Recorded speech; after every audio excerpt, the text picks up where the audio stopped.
새벽 공기는 칼날처럼 날카로웠다.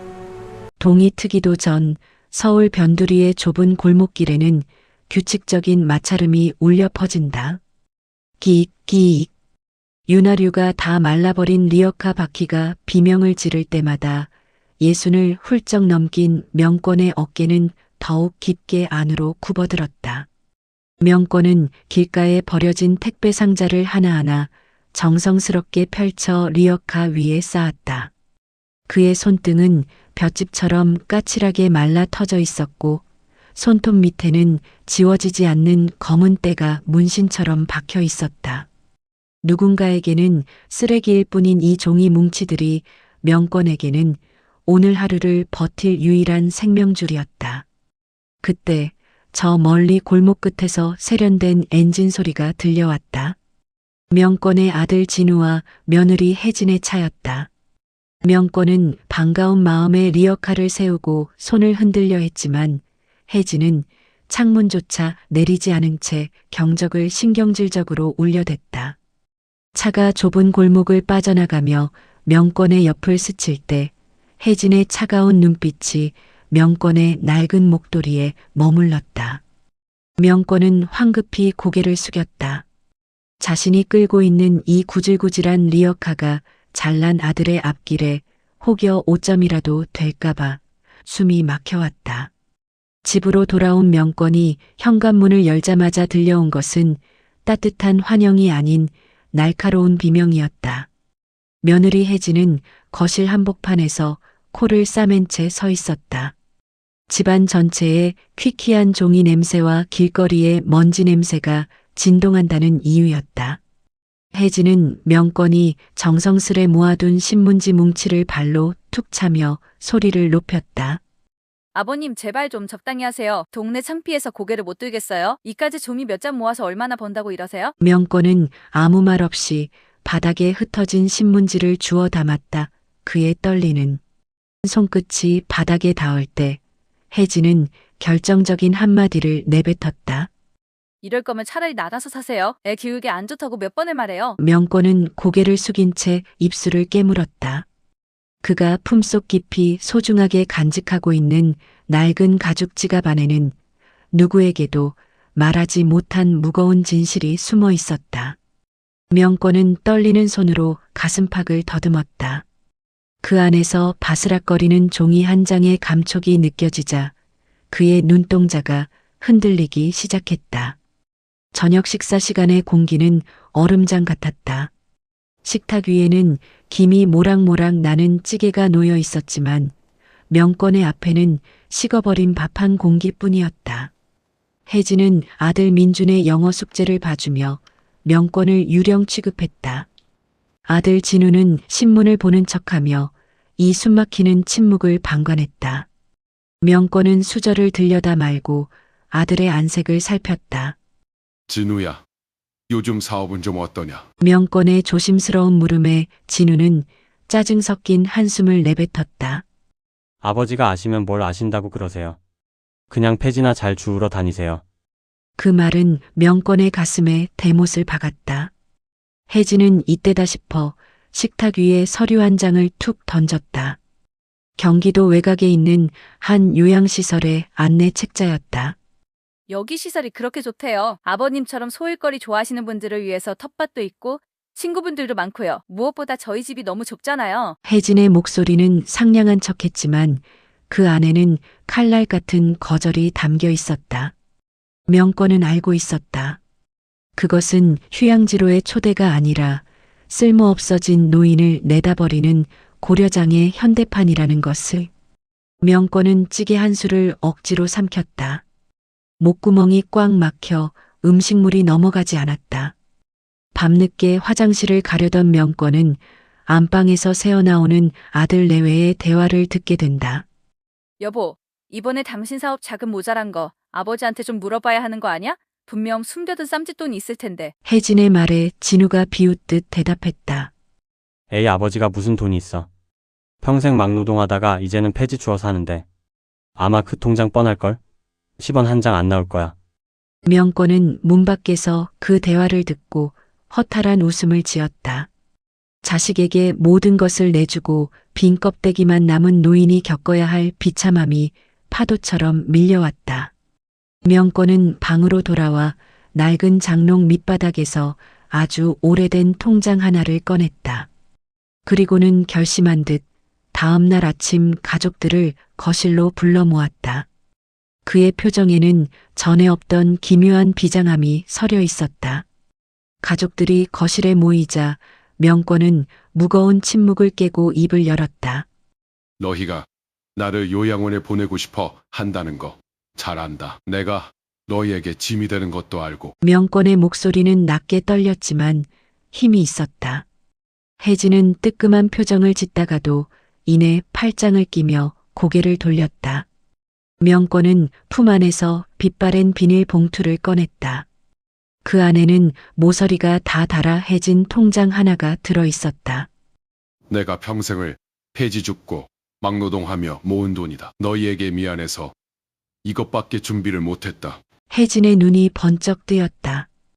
혹시나 하는 기대감에 그녀는 명권의 손에서 낚아채듯 통장을 뺏어들었다. 진우도 내심 기대하는 눈빛으로 며느리의 곁으로 다가갔다. 혜진이 떨리는 손으로 통장 첫 페이지를 넘겼다. 그리고 마지막으로 인출된 잔액칸을 확인하는 순간 그녀의 얼굴은 순식간에 흙빛으로 변했다. 23네 집신만 닦았습니다. 30만 원? 혜진의 목소리는 경악을 넘어 분노로 바뀌었다. 통장 잔액란에는 정확히 30만 원이라는 숫자가 찍혀 있었다. 혜진은 허탈한 듯 실소를 터뜨리더니 통장을 소파 위로 집어 던졌다. 아버님, 지금 장난하세요? 30만 원 보여주려고 우리를 모으신 거예요? 이거면 요양원 한 달치 간식비도 안 돼요. 진우 역시 실망한 기색을 감추지 못하며 고개를 저었다. 아버지 정말 너무하시네요. 평생을 밖에서 사시더니 남은 게 고작 이거라니요. 며느리는 이제 대놓고 명권의 낡은 옷차림을 비하하며 당장 짐을 싸라고 소리를 질렀다. 명권은 아무 말 없이 소파에 떨어진 통장을 주워들었다. 그의 눈가에는 슬픔인지 혹은 다른 무언가인지 모를 서늘한 빛이 스쳐 지나갔다. 그래, 너희에게 나는 이 30만 원짜리 가치밖에 안 되는 존재였구나. 명권은 조용히 일어나 방으로 들어갔다. 그러나 그가 통장을 덮기 직전 뒷장 너머에 살짝 비친 전산 기록에는 30만 원 뒤에 가려진 상상조차 할 수 없는 숫자의 행렬이 시작되고 있었다. 명권은 그날 밤 평생 단 한 번도 사용하지 않았던 개인 휴대전화를 꺼내 어디론가 전화를 걸었다. 나다. 이제 준비를 끝내야겠어. 수화기 너머에서는 떨리는 목소리로 회장님이라는 대답이 돌아왔다. 하늘은 낮부터 꾸물거리더니 결국 참았던 울음을 터뜨리듯 장대비가 쏟아졌습니다. 낡은 슬레이트 지붕을 때리는 빗소리가 마치 누군가의 통곡처럼 거칠게 들려오는 저녁이었죠. 명권은 거실 구석에서 젖은 양말을 벗어 꼭 짜고 있었습니다. 찬물에 젖은 발은 이미 감각이 사라져 허옇게 불어 있었고 마디마디가 툭 붉어진 손가락은 추위 때문인지 서러움 때문인지 미세하게 떨리고 있었습니다. 그때 방문이 거칠게 열리며 혜진이 나타났습니다.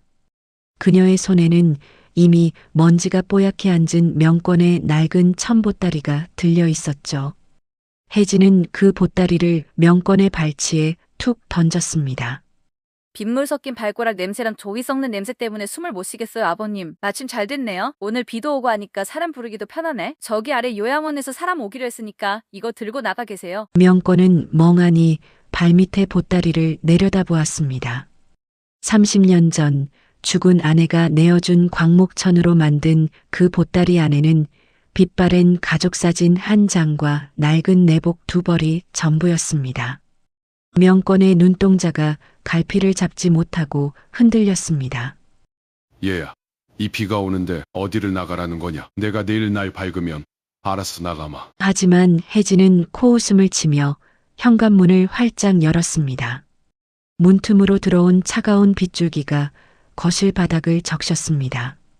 내일은 내일이고요. 지금 당장 나가시라고요. 우리의 학원 끝나고 돌아올 때 아버님 같은 몰골 보면 정수에 얼마나 안 좋겠어요? 옆에서 지켜보던 아들 진우는 슬쩍 눈길을 피하며 휴대전화만 만지작거렸습니다. 아버지 그냥 좀 좋게 가세요. 제가 나중에 면회 갈게요. 명권은 떨리는 손으로 보따리를 챙겨 들었습니다.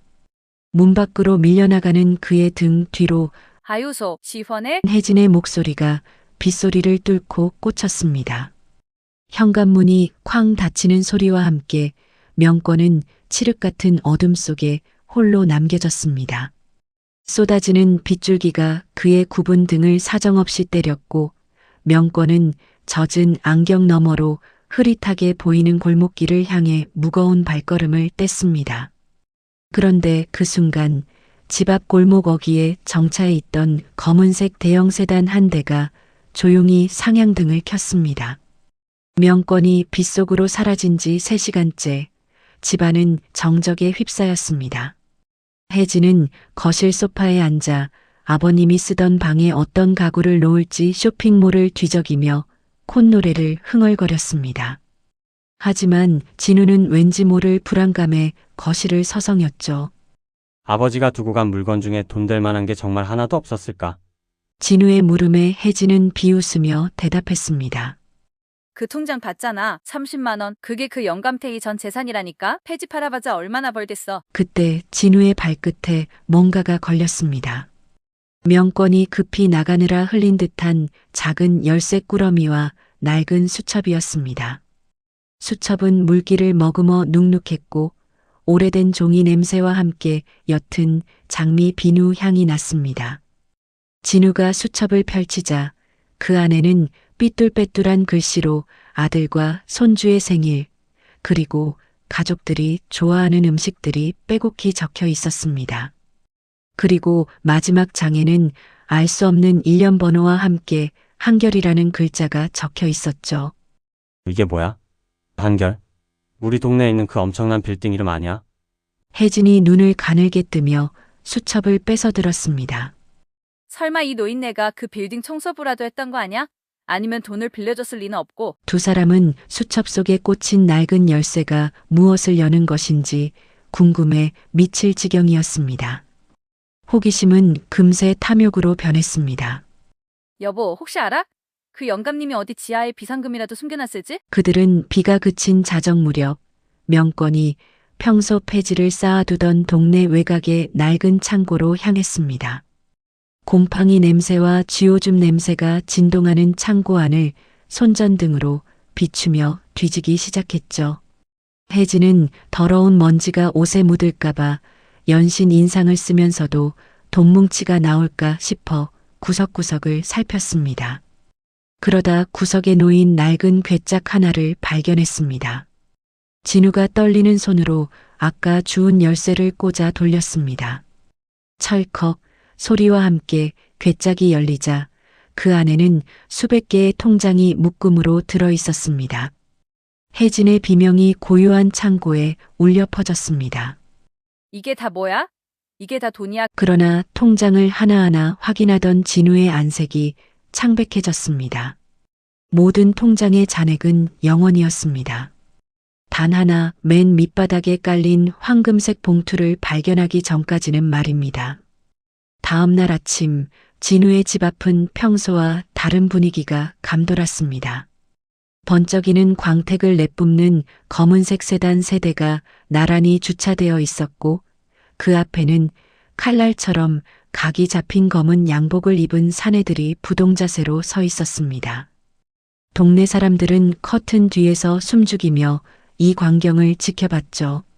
혜진은 어젯밤 창고에서 허탕을 친 여파로 퉁퉁 부은 눈을 비비며 대문을 열었습니다. 누구세요? 아침부터 남의 집 앞을 가로막고. 혜진의 짜증 섞인 말에 가장 앞서 있던 중년의 남자가 정중하게 고개를 숙였습니다. 안녕하십니까. 한결그룹 전략기획실의 김 이사라고 합니다. 혹시 이명권 회장님 댁이 맞습니까? 사장님? 혜진과 진우는 서로의 얼굴을 멍하니 바라봤습니다.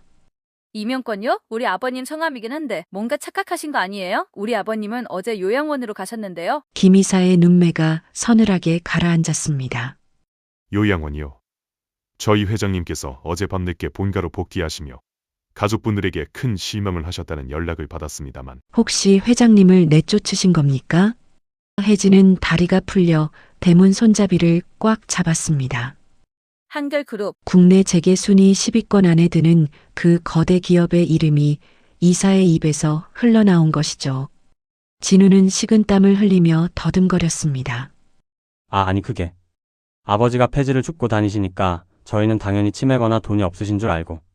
김 이사는 비릿한 미소를 지으며 서류 가방에서 사진 한 장을 꺼냈습니다. 30년 전 맨손으로 건설 현장을 누비던 명권이 한결그룹의 기틀을 닦으며 찍은 창립 기념 사진이었습니다. 사진 속 명권은 지금의 초라한 모습과는 달리 범 같은 기계를 내뿜고 있었죠. 회장님께서는 밑바닥에서 시작한 초심을 잃지 않기 위해 5년마다 한 번씩 고행의 길을 걸으십니다. 이번엔 자식분들의 진심을 확인하고 싶어 하셨죠? 김 이사의 말이 끝나자마자 혜진은 무릎을 꿇었습니다. 이사님, 오해예요. 저희가 얼마나 아버님을 극진히 모셨는데요. 비 오는 날 나가신 것도 아버님이 산책하고 싶다고 우기셔서. 혜진의 비굴한 변명이 이어지던 그때 김 이사의 무전기에서 목소리가 들려왔습니다. 회장님께서 도착하셨습니다. 정문을 개방하십시오. 저 멀리서 아까 보았던 세단보다 훨씬 더 거대한 차량이 미끄러지듯 들어오고 있었습니다. 고급 세단의 뒷문이 열리자 명권이 내렸습니다. 하지만 어제의 그 굽은 등과 누더기 같은 옷차림의 노인이 아니었습니다. 정갈하게 빗어넘긴 백발, 맞춤 제작된 중후한 네이비 수트, 그리고 손목에서 은은하게 빛나는 명품 시계까지. 명권은 마치 태산 같은 위엄을 풍기며 집 마당으로 걸어 들어왔습니다. 혜진은 신발도 신지 않은 채 맨발로 달려나갔습니다. 아버님, 아니 아버님, 저희가 죽을 죄를 지었어요. 어제는 제가 잠시 미쳤었나 봐요. 혜진은 명권의 바짓가랑이를 붙잡고 눈물을 쥐어짰습니다. 진우 역시 옆에서 손이 발이 되도록 빌었죠. 아버지 제가 못나서 아버지를 못 알아봤습니다. 한 번만 용서해 주세요. 명권은 차가운 눈빛으로 그들을 내려다봤습니다. 그의 시선은 혜진이 붙잡고 있는 수트 하단에 머물렀습니다. 손 떼거라. 비싼 옷에 먼지 묻는다. 명권의 목소리는 칼바람처럼 날카로웠습니다. 혜진은 당황하면서도 속으로는 계산기를 두드리고 있었습니다. 회장님이라니? 그럼 저 영감이 가진 재산이 대체 얼마야? 이 집부터 바꾸고 강남으로 이사가고 나도 이제 사모님 소리 듣는 건가? 탐욕에 눈먼 혜진의 눈동자가 경련하듯 떨렸습니다. 그녀는 다시 얼굴을 바꾸어 간살스러운 웃음을 지었습니다. 아버님, 얼른 안으로 드세요. 제가 아버님 좋아하시는 전복죽 끓여놓을게요. 민준이도 할아버님 기다리고 있어요. 명권은 헛웃음을 쳤습니다. 전복죽. 어제는 30만 원도 아깝다며 내쫓더니 이제는 전복죽이냐. 명권은 집 안으로 들어가는 대신 김 이사에게 손짓했습니다. 김 이사는 가방에서 두툼한 서류 뭉치를 꺼냈습니다. 이것은 회장님께서 소유하신 부동산과 주신 목록입니다. 총 자산 가치로 따지면 5조 원에 달하지요. 5조라는 숫자가 나오자 혜진은 숨이 멎는 것 같았습니다. 그녀는 이미 머릿속으로 백화점 1층을 통째로 사는 상상을 하고 있었습니다. 하지만 명권이 내뱉은 다음 한마디는 그녀를 지옥 끝으로 밀어넣기에 충분했습니다. 이 재산의 향방을 결정하기 전에 마지막으로 확인해야 할 곳이 있다. 너희도 같이 가야겠다. 명권이 가리킨 곳은 그들이 평소에 쳐다보지도 않던 낡은 시장 골목이었습니다. 명권 일행이 도착한 곳은 서울 도심의 최고급 6성급 호텔이었습니다. 혜진은 역시 아버님이 우리를 이런 곳에서 대접하시려나 보다 하며 입구부터 셀카를 찍느라 정신이 없었죠. 여보, 나 이 가방 좀 들어봐. 호텔 배경으로 찍어야지. 진우 역시 어깨에 힘을 팍 주고 로비를 걸었습니다. 호텔의 모든 직원들이 일렬로 서서 명권을 향해 허리를 90도로 숙였습니다. 그 광경을 보며 혜진은 마치 자신이 여왕이라도 된 양 거들먹거렸습니다. 아유, 다들 수고가 많네. 우리 아버님이 좀 깔끔하신 성격이라 신경 좀 써줘요. 연회장 문이 열리자 화려한 샹들리에 조명이 그들을 맞이했습니다. 그런데 연회장 안에는 예상치 못한 사람들이 앉아 있었습니다. 명권이 폐지를 주울 때 따뜻한 물 한 잔을 건네던 시장통 할머니, 명권에 떨어진 신발을 보고 남몰래 새 운동화를 리어카에 넣어두었던 고물상 청년, 그리고 명권이 추위에 떨 때 자신의 목도리를 벗어주었던 이름 모를 여학생까지. 혜진은 눈살을 찌푸렸습니다. 아버님, 이런 거렁뱅이들은 왜 부르신 거예요? 격 떨어지게. 그 순간 명권이 단상 위로 올라갔습니다.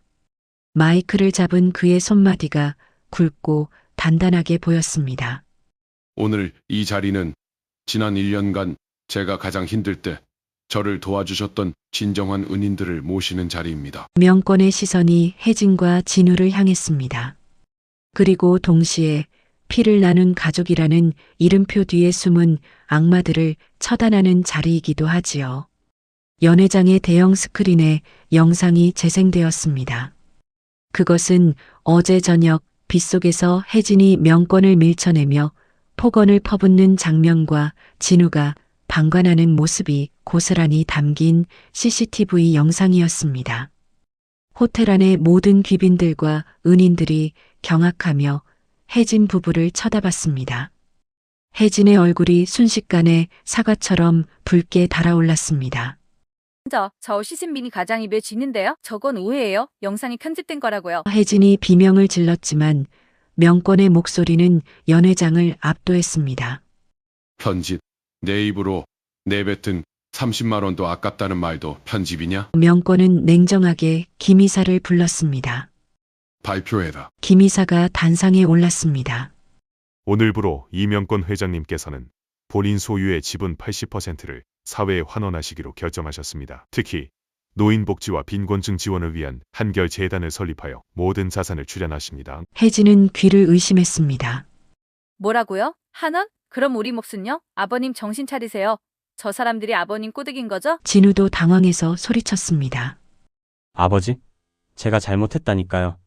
그래도 자식인데 어떻게 남들한테 다 주십니까? 하지만 명권은 눈 하나 깜짝하지 않았습니다. 오히려 그들을 향해 천천히 다가왔습니다. 명권의 구두 소리가 대리석 바닥에 부딪히며 공포스러운 박자를 만들어냈습니다. 너희에게 줄 것은 이미 주었다. 어제 내가 내민 그 통장 말이다. 명권이 주머니에서 어제의 그 낡은 통장을 꺼내 혜진의 얼굴 앞에 들이밀었습니다. 거기에 찍힌 30만 원. 그게 너희가 내게 보여준 인간성의 무게다. 나는 그 가치에 딱 맞는 유산을 이미 지급했다. 혜진은 미친 듯이 소리쳤습니다. 그게 무슨 유산이에요? 30만 원으로 뭘 하라고요? 명권은 조용히 미소 지었습니다. 그 통장 번호 다시 잘 보거라. 그건 단순한 예금 통장이 아니라 내가 30년 전 너희를 위해 가입해 두었던 주택청약과 연금보험의 계좌번호다. 하지만 너희가 그걸 쓰레기 취급하며 던져버린 순간 그 권리는 소멸됐다. 혜진은 바닥에 주저앉아 머리를 쥐어뜯었습니다. 평생을 보장받을 수 있었던 황금 동류를 제 손으로 발로 걷어찬 셈이었습니다. 연회장의 불이 꺼지고 화면에는 명권의 젊은 시절 기록물들이 상영되었습니다. 흙먼지 날리는 공사장에서 등짐을 지고 겨울바다에서 얼어붙은 그물을 끌어올리던 청년 명권의 모습. 그는 아내와 사별한 뒤 오로지 자식들을 굶기지 않겠다는 일념으로 독하게 돈을 모았습니다. 기업을 일군 뒤에도 그는 늘 불안했습니다. 돈이 사람을 망치는 것을 수없이 보아왔기 때문이죠. 그래서 그는 5년마다 한 번씩 가장 낮은 곳으로 내려갔습니다. 자신이 누구인지 잊지 않기 위해서, 그리고 주변의 진심을 살피기 위해서였습니다. 화면 속 명권은 폐지 더미 위에서 컵라면 하나로 끼니를 때우면서도 행복하게 웃고 있었습니다. 길가에 핀 들꽃을 보며 죽은 아내를 추억하고 폐지를 팔아 모은 푼돈을 몰래 소년소녀 가장들에게 기부하는 모습도 담겨 있었습니다. 시청자들의 눈시울이 붉어지는 순간이었습니다. 명권의 독백이 나레이션으로 흘러나왔습니다. 사람들은 말하더군. 노인이 되면 돈이 최고라고. 하지만 내가 폐지를 주우며 배운 건 돈보다 귀한 건 사람의 온기라는 사실이었네. 그 온기조차 돈으로 계산하려는 자들에게 내 인생을 맡길 수는 없었지. 혜진과 진우는 스크린 속의 아버지를 보며 아무 말도 할 수 없었습니다. 그들이 무시하고 멸시했던 그 구분 등이 사실은 자신들을 지탱해온 거대한 기둥이었다는 사실을 깨달았을 때는 이미 늦었습니다. 명권은 은인들에게 다가가 감사의 인사를 건넸습니다. 고맙습니다. 당신들이 건넨 따뜻한 물 한 잔, 운동화 한 켤레가 제게는 5조 원보다 더 큰 가치였습니다. 명권의 눈에 맺힌 눈물이 샹들리에 조명에 반사되어 보석처럼. 행사가 끝나고 연회장 뒤편 혜진은 포기하지 않고 명권의 옷소매를 붙들었습니다. 아버님, 제가 다 잘못했어요. 한 번만, 딱 한 번만 기회를 주세요. 저 이제 폐지도 같이 주울게요. 아버님 양말도 제 손으로 빨게요. 제발요. 혜진의 목소리는 이제 국어를 넘어 처절한 비명에 가까웠습니다. 진우 역시 무릎으로 기어와 명권의 구두를 닦으려 했습니다. 하지만 명권은 차갑게 그들의 손을 뿌리쳤습니다. 이제 와서 내 등에 빗물이 차갑게 스밀 때는 구역질 난다더니 이제는 내 옷이 비단으로 보이느냐. 명권의 일갈에 혜진의 눈빛이 순식간에 도끼로 변했습니다. 그래요. 우리가 좀 심하긴 했지. 하지만 자식이잖아요? 어떻게 자식한테 이럴 수 있어요? 노인네가 노망나도 분수가 있지. 생판 남들한테 재산을 다 퍼줘? 혜진은 본성을 드러내며 삿대질을 시작했습니다. 법대로 해요. 유류분 반환 청구 소송할 거야. 우리가 아버님 모신 세월이 얼마인데? 진우도 가세했습니다. 아버지 이거 불공정합니다. 정신 감정 신청할 거예요. 아버지가 제정신이 아니라고요. 명권은 그들의 추악한 발악을 가만히 지켜보다가 김 이사에게 서류 한 장을 더 내밀게 했습니다. 그럴 줄 알고 준비했다. 이건 너희가 그동안 내 몰래 내 계좌에서 빼내간 공금 횡령 자료와 카드 내역들이다. 소송해라. 그 대신 너희는 법정으로 가는 게 아니라 교도소로 가게 될 거다. 혜진의 얼굴이 하얗게 질렸습니다.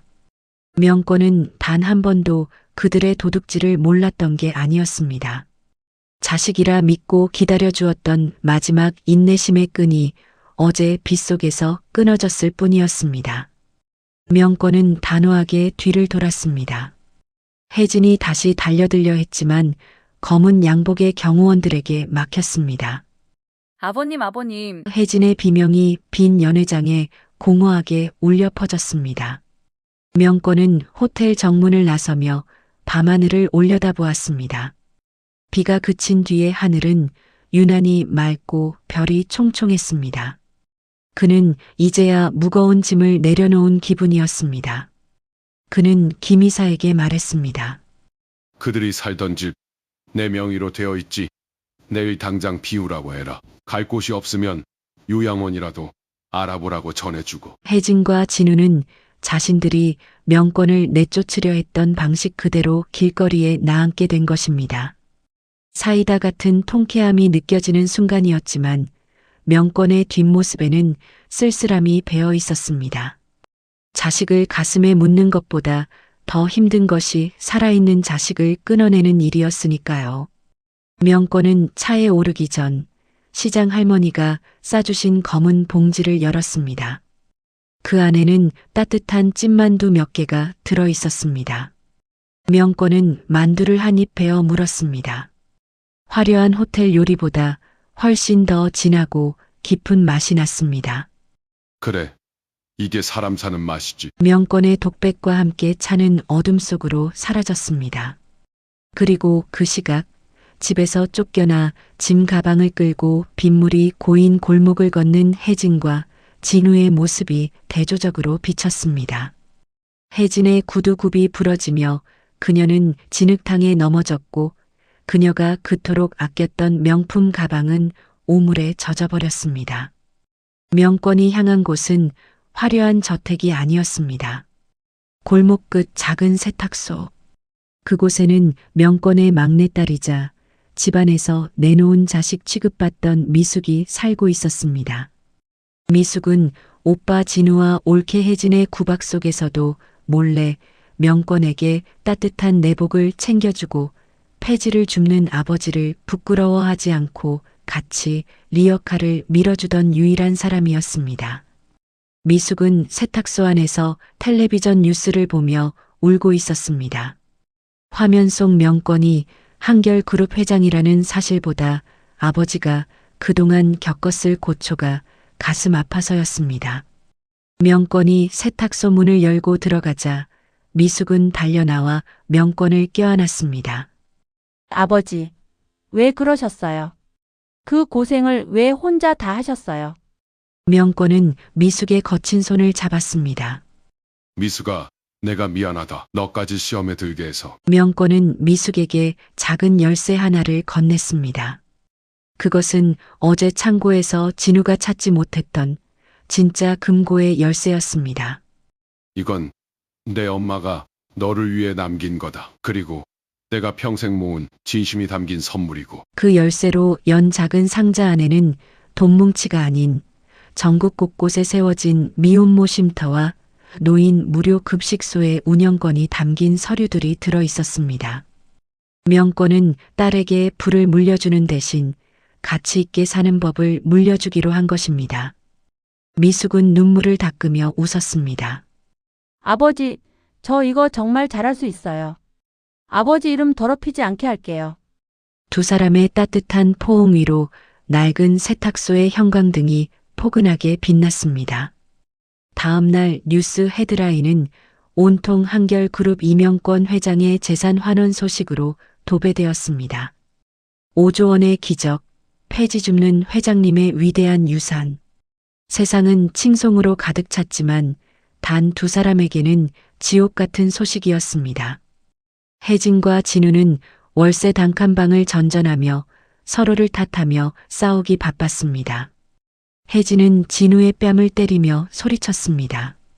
당신이 좀 더 잘했어야지. 아버지 마음 하나 못 잡고 이게 뭐야? 진우 역시 지지 않았습니다. 당신이 내쫓지만 않았어도 이 지경은 안 됐어. 그들은 명권이 남긴 유일한 유산 30만 원이 든 통장을 들고 은행을 찾아갔습니다. 혹시나 하는 마음에 이자라도 붙었을까 싶어 조회기를 돌렸죠. 하지만 화면에 뜬 글자는 그들을 절망하게 했습니다. 압류 체납 세금 및 횡령금 변제용. 명권이 미리 조치해둔 덕에 그 30만 원조차 그들의 손을 떠나 국가로 환수된 것입니다.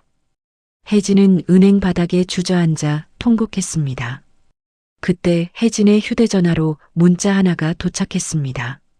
명권이 보낸 마지막 메시지였습니다. 돈은 눈이 없지만 사람은 눈이 있어야 한다. 너희가 버린 건 노인이 아니라 너희의 양심이었다. 혜진은 그 문자를 보고 휴대폰을 내던졌습니다. 거리로 나온 그들 앞에는 폐지가 가득 쌓인 리어카 한 대가 서 있었습니다. 이제 그들이 살기 위해 할 수 있는 일은 그토록 경멸하던 폐지를 줍는 일뿐이었습니다. 수개월 뒤 평화로운 시골 마을의 작은 초등학교 분교. 아이들의 웃음소리가 담장 너머로 들려오는 그곳에 한 노인이 텃밭을 가꾸고 있습니다. 밀짚 모자를 눌러쓰고 투박한 장화를 신은 명권입니다. 그는 이제 회장님도 폐지 줍는 노인도 아닌 그저 아이들에게 맛있는 간식을 챙겨주는 할아버지로 불립니다. 그의 곁에는 딸 미숙이 아이들과 함께 뛰어놀고 있습니다. 명권은 텃밭 한 구석에 앉아 흙 묻은 손을 털며 하늘을 바라봅니다. 저 멀리 뉘엿뉘엿지는 노을이 세상을 황금빛으로 물들이고 있었습니다. 그는 주머니에서 낡은 수첩을 꺼내 마지막 장에 글자를 적습니다. 인생의 장고는 통장이 아니라 가슴에 남는 법.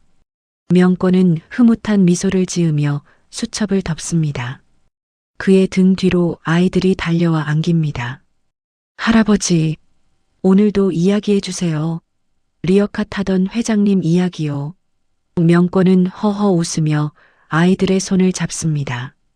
카메라가 천천히 멀어지며 명권이 가꾼 푸른 밭과 아이들의 웃음소리가 가득한 학교 전경을 비춥니다. 화려한 부와 명예보다 더 찬란한 진정한 노년의 행복이 무엇인지 보여주며 이야기는 막을 내립니다. 하지만 마지막 장면, 명권의 책상 위에 놓인 전화기가 울립니다. 회장님, 찾으시던 그 사람이 나타났습니다. 명권의 눈빛이 다시 날카롭게 빛나며 끝나지 않은 또 다른 서사를 암시합니다.